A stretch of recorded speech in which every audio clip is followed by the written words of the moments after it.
So you didn't think you'd see decent parts like this on this channel? Yeah, look, I agree too. I never thought I'd seen that. But anyway, AMD Ryzen build time. Hey everyone, welcome to this video where we're going to be building an AMD Ryzen 5 machine. This is going to be the Ryzen 5 3600 machine, 16 gigs RAM, RX 580, and a 650 watt power supply. Let's get into detail of what all the parts I've got for it. So first of all, we will start with the motherboard. It's the MSI A320M Pro Max. Now, I understand this is the lowest end of the AMD Ryzen chipset line, but I figured, get it for now. If I'm happy with it, I keep it. If I'm not, then I'll upgrade. Secondly is the Corsair Vengeance LPX 16GB of 3000 MHz DDR4. I chose this because Corsair is a very good brand for RAM. I've never tried them before, but I've heard good things from Corsair. We actually use Corsair at work. I figured this would be a great addition to the build, and hopefully it all works. Thirdly is the AMD Radeon RX 580 with 8GB GDDR5 RAM. I have been using this graphic card for a while now. This card's actually in my i5 3470 system, which I built like 2 to 3 months ago, just quickly tested it out. I initially intended that system to be a server, but I want to quickly try it out for gaming. It's good, but I want to get a bit more bang for my buck, and that 3470 system will go to its original intention, which is a server, either FreeNAS or ESXi. We've also got Thermaltake Litepower RGB 650 watt power supply. I chose this one because, well, RGB and I like lights. This has a cool feature where you can choose light modes, what color you want. If you want an RGB cycle, if you don't want a light. This is an awesome power supply. Thermaltake's a great brand, and I'm happy to use it. And last but certainly not least, the AMD Ryzen 5 3600 CPU. This has a 3.6 GHz base clock and 4.2 GHz in turbo boost. This comes with the Wraith Stealth cooler. It's a 6-core CPU of 12 threads, and it's very powerful for me, and I'm looking forward to be working with it and using it for the next few years. So, as you know, this video has been recorded in March 2020, and I guess you're wondering, why aren't you waiting until the 4th generation of Ryzen processors? Pretty much, I feel due to all the health concerns we've been experiencing at the moment with COVID-19, I feel it's going to be a pretty long time until AMD releases the 4th generation due to chipsets mostly being made in China, and I just want to get something out now before I can't buy anything due to supply and demand and everything. So without further ado, let's start building. And also hard drives, I'll be keeping the 2 drives I've been using in my i5 3470 build, because the server build will have like one low capacity SSD, like 4 2TB Western Digitals I'm planning. And the drives currently in that build is a 120GB Kingston SSD for OS and general apps, and a 1TB Crucial, well no, 96GB Crucial SSD for data and games. So that hard drive configuration is going to stay in this new system. So anyway, without further ado, let's begin. So the first thing I have to do when building a computer is to build as much as possible in the motherboard outside of the case, to give myself enough room as possible without having to work around the case. And this also allows me to not look like The Verge, who decides to put in the motherboard first and put in the CPU last, or second last. And no, I will not be putting in 5 tubes of Arctic Silver 5. That is ridiculous. Thanks Verge for making that informative video. So here's the motherboard itself. This is a micro ATX form factor. This has 4 USB 3.0s on the back, and it has a USB 3 header. Actually, this is USB 3.2. This is a very nice motherboard for the price and everything. I know everyone's saying, you know, why didn't you go for a higher end one? And as I said, I will be going for a higher end one if I do want one. If I do need more power, so if I want to do something crossfire or something, then I'll do it. But for now, I'm happy with what I've got. So taking this out of the anti-static bag, which I will be keeping. The other thing I like about AMD chipsets over Intel is the fact that there are no pins on this motherboard, meaning if I have to OMA this for whatever reason, I don't have to worry about, say, I don't have to worry about keeping that little bracket. I'm safe and I'm all good. Anyway, so here it is, the motherboard outside of its anti-static bag, and let's start building. As you know, I'm building in an anti-static environment, so no wrist straps really needed if you're not in an anti-static environment. So let's start off with the RAM. So as I said, Corsair Vengeance LPX DDR4 memory. I do want to upgrade to the 32 gigs sometime. I figured 16 gigs is a good starting goal. This is 3000 megahertz, so it's fairly fast, for me at least. I know some people have opinions about how fast it is, and yeah. Once again, we use Corsair's value select at work for upgrading systems to 8 gigs RAM, and I want to try Corsair at home. Which, you know, is nice, because I've always wanted to try out Corsair. So, let's start with the RAM. So we're using both slots, because, well, there's only 2 slots. The Verge, this is the only time it's acceptable to use 2 slots at once. I'm sorry, I have to do this because the Verge is so... yeah, misinformation people. That's the first stick, and now the second stick. Now, I know Bitwit said, you know, don't do something like that, because, you know, so remember to keep it like this. Once again, this is not a tutorial, so please, realistically don't follow what I'm doing. But, like, I will give tips, so, like, you know, and here we go, we've got 16 gigs installed in this system. It's all nice already. Now, for the meat and potatoes, the most expensive part, the processor. Unfortunately, you know, I do get scared when doing stuff like the processor, and you know, because of the pins and all that. You know, it's always scary, you know, doing the pins and all that. So here's the first part. Here it is, the Ryzen processor with a nice Ryzen sticker, which I will put on because I like stickers. What can I say? And you've got instructions, and then you've got I'm saying, hey, look, you know, make sure your processor has make sure it has this, and mine does. And I'll show you, but that one, you know, ruined the motherboard already. So it has instructions for everything, you know, how to do things. And in this box is the Race Stealth cooler. This is a good cooler for me at the time, and yeah, so I will be keeping this one for now. And it comes with thermal compound. The Verge. Oh, it's not enough. Let's put in one more too. Ridiculous. I need to stop. I'll stop on the Verge references.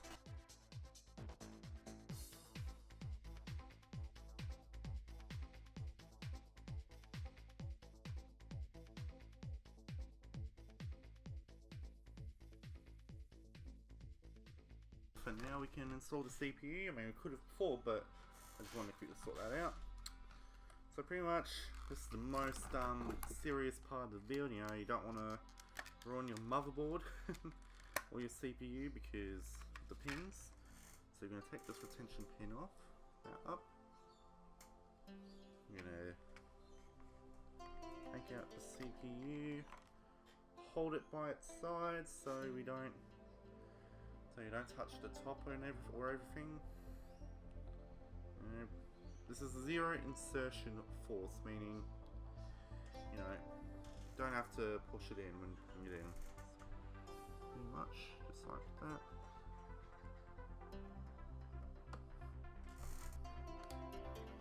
Put it in like that, and then the CPU is installed, and now we can install the Wraith cooler.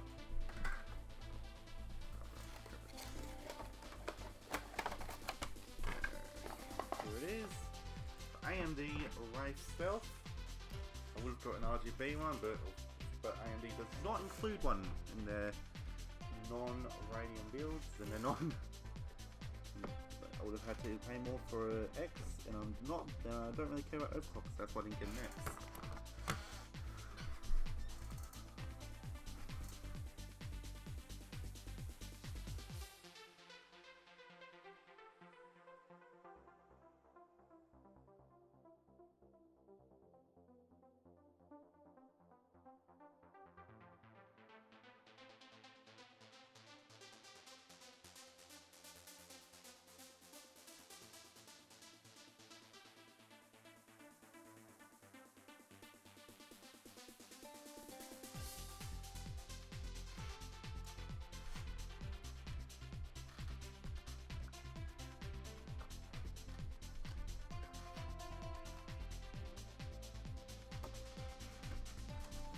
Okay, that is the motherboard done. Let's get into the case. So back, I took the old parts out of the old case. We're going to continue on with building this computer. So I've got the IO shield out. So that's my last ditch. That's my last attack at the verge. Oh, my last comment. My last playful comment. I'm gonna put the IO shield in. It's very thin. This IO shield.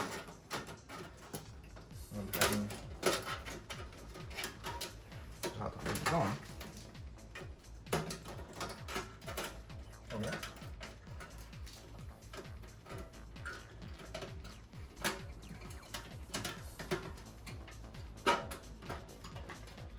Now the IO shield's in. We're going to put in the motherboard. I've already pre-measured it. Should be all good.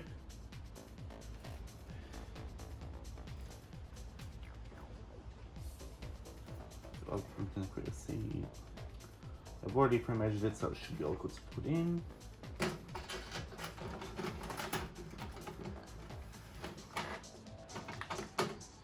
Okay, cool. Now that's in. Screw that in. That's the.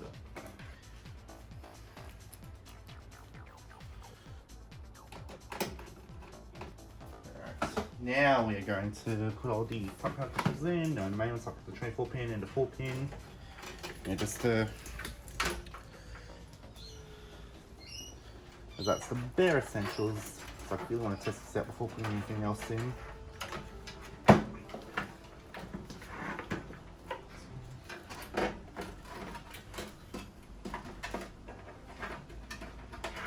Oh no. Okay. I thought it was not gonna reach. Oh boy. It did. So I'm happy.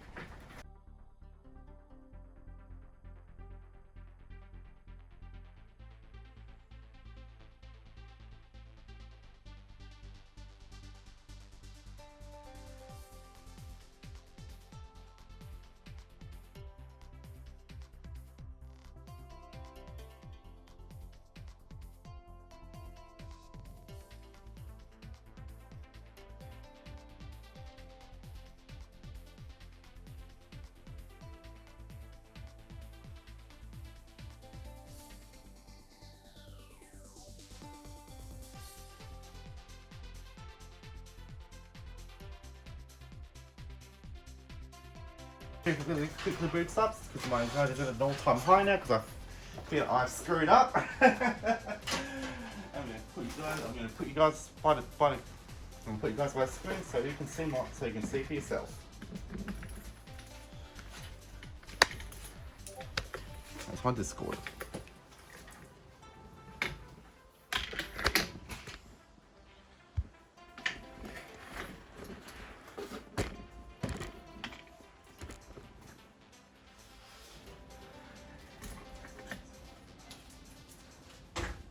So all we're going to plug in is power, keyboard, mouse, and DVI. Got the bare essentials. Just to see if it works.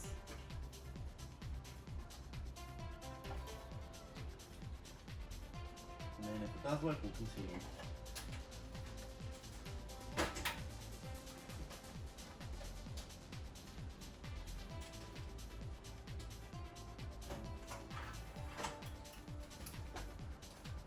So it's booting up. Now if you've done everything right, it should be posting.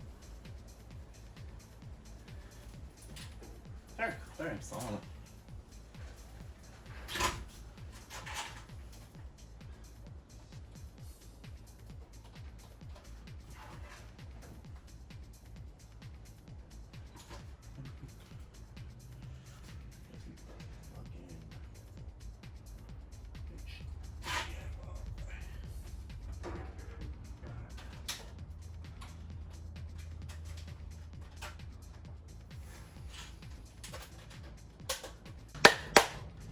Alright.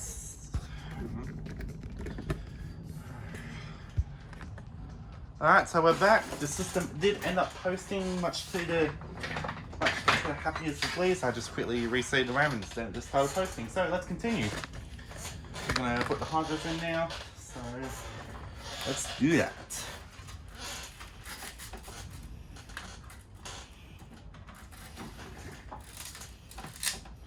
go. Just using some command stickies for now until either I get a new case or something else. So this is the boot drive. I want to change this up to an M2 eventually, but not now because I'm more than happy with my Kingston.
And for now, this is how power management's going to look. At the moment, I will work on fixing up a little bit more when I get some cable ties. That'll make an interesting video. But for now, I think we should boot this thing up and see if it works with everything else in it. Alright, the moment of truth, guys. So before I actually do, install Windows and everything, I've got this nice USB drive with the latest version of the BIOS for this motherboard. So I figured we should quickly update and then I'll install Windows in my own time and leave you guys be.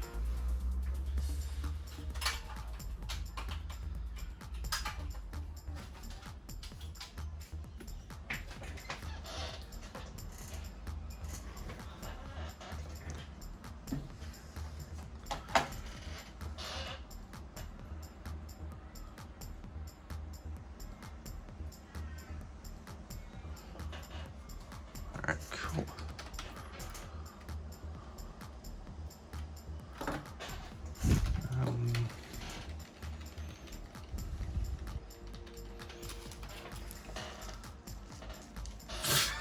Okay.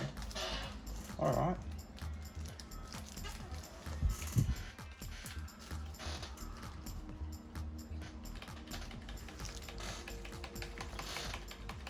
So we will be reinstalling Windows by the looks of things. Look at that, we're in. This is the software we got here. This is the UEFI BIOS that everyone likes to use now. So let's flash the new BIOS. Now we'll choose this one. We choose this one and this one, and here it is. So this is the E7C 52 AMS 2.4. And let's update it. So we just leave it to update. So while it's doing it, so yeah. Just saying, hey look, don't touch your system, don't do anything, don't turn it off, don't. Pretty much just like saying, hey look, it's your own, pretty much also saying it's your own fault if you do it. And so this is where I will leave you guys in this video. Thank you guys for watching. I will give you further updates on this computer. It's even a cable management video, maybe some updates and like some benchmarks and all that. I'll see you next time.